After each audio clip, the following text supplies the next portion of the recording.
I was preaching one time for Brother Shatwell years ago in the Okema church, and he was fighting some stuff. And I was there one night, just standing on the platform. Service was over, and I don't know if you believe in visions or not, but they're real.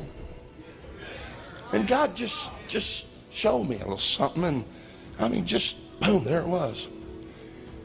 And he spoke to me about three things.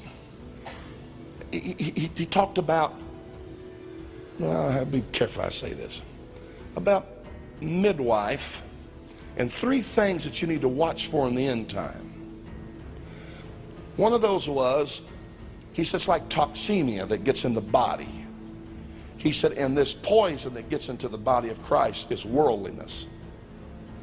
It's an infection that runs through the body and causes the child to be affected when it's born.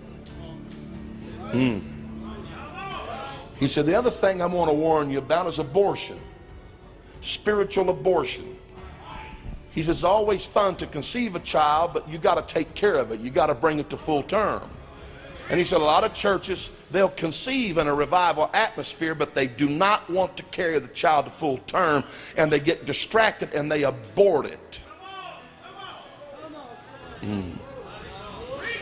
And he said the third thing, and he gave me a verse. I wish I had the old notes. He gave me a verse, and it was over in the Old Testament where if two men are striving with each other and there happens to be a pregnant woman around, and one of those men by accident would hit her and cause that baby to be born blind or crippled or stillborn dead, he said then the father, not the mother, but the father determined the punishment.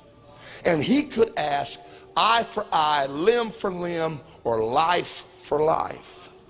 And he said, when you get a fighting spirit on you and you go to fighting and the church is heavy with the revival, and you hit her and cause something to happen to that revival, he said, it's not the church that determines your punishment.